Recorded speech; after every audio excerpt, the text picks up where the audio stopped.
ഇന്ന് നമുക്ക് കാർത്തികയ, അതുകൊണ്ട് നമുക്കിത് കഞ്ഞിയും കറിയും വെച്ച് ഉടച്ചു കറി നിങ്ങൾക്കൊക്കെ ഇഷ്ടമാണോ? എന്നാൽ നമുക്ക് കാണാം. നല്ല സൂപ്പർ കഞ്ഞിയാണ്.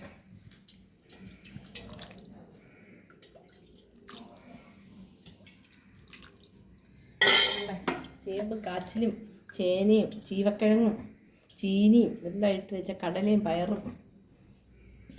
നിങ്ങൾക്ക് എല്ലാവർക്കും ഇഷ്ടമാവുമായിരിക്കും ഈ കറിയൊക്കെ. സൂപ്പർ കറിയാണ്. പിന്നെ അതിൻ്റെ ഒടിച്ചിട്ട് നാരങ്ങ ഞങ്ങൾ ഉപ്പിലിട്ട് നാരങ്ങ അച്ചാറും സൂപ്പറാണ്. ഞാൻ കുടിക്കുക.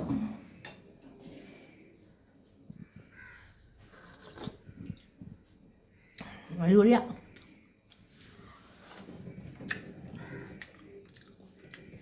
സൂപ്പറാട്ടോ. നിങ്ങളെല്ലാം എൻ്റെ ചാനൽ കയറി കണ്ട് ഞങ്ങളെ സബ്സ്ക്രൈബ് ചെയ്യണം, ലൈക്ക് ചെയ്യണം, ഷെയർ ചെയ്യണം. മാക്സിമം ഒന്ന് സപ്പോർട്ട് ചെയ്യണേ പ്ലീസ്. ഞങ്ങളെ ഒന്ന് കയറ്റി വിടണേ പ്ലീസ്.